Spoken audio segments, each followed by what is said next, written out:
বন্ধুরা আমার আজ একটা মাছের মানে বাচ্চা হবে, খুব পেটটা ফুলে গেছে।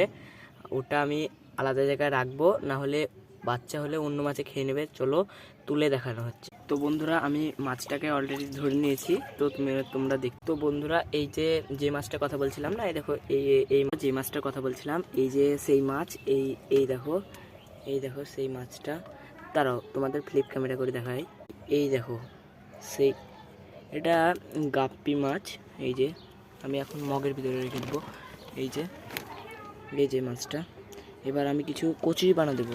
কচুরিপানা, এই যে কচুরিপানা একটা দিয়ে রাখবো। তো হচ্ছে 1 ঘন্টা পর, টাটা। 1 ঘন্টা পর দেখা হলো। এই যে বাচ্চা প্রায় অনেক কটাই হয়েছে। তো এই দেখো প্রায় 6টা 7টা মতো বাচ্চা হয়েছে। এই যে দাঁড়াও, এই দেখো, দাঁড়াও, এই দেখো এটার ভিতরে দেখো, তাহলে বুঝতে পারবে প্রচুর হয়েছে। Yellow colour, white